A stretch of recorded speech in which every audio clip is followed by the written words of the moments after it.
সিলেট মহানগর জামায়াতের আয়োজনে দক্ষিণ সুরমার একটি অভিজাত হলে কর্মী ও সুধী সমাবেশ অনুষ্ঠিত হয়েছে। শুক্রবার নগরীর দক্ষিণ সুরমা এলাকায় কর্মী ও সুধী সমাবেশে জনতার ঢল নামে। সমাবেশে সম্মিলিত কণ্ঠে ইসলামী সঙ্গীত পরিবেশন করেন সিলেট সাংস্কৃতিক সংসদের শিল্পীবৃন্দ।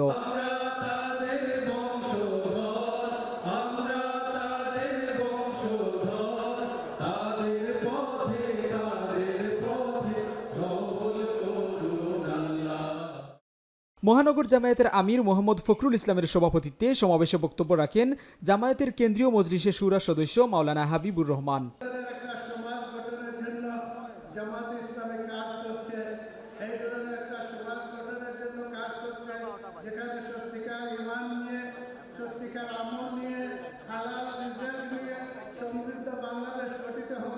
এ সময় প্রধান অতিথির বক্তব্যে ডক্টর শফিকুর রহমান বলেন, ঐক্যবদ্ধ জাতিকে কেউ পরাজিত করতে পারে না।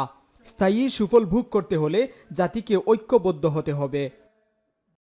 যে যেখানে থাকবেন সকলের কাছে আবারও শেষ অনুরোধ, আপনারা আপনাদের কাছে যে দলের যে মতের মধ্যে দেখা হবে সবাইকে একটা কথা বলবেন, জাতীয় স্বার্থে আপনাদেরকে এক জায়গায় থাকতে চাই।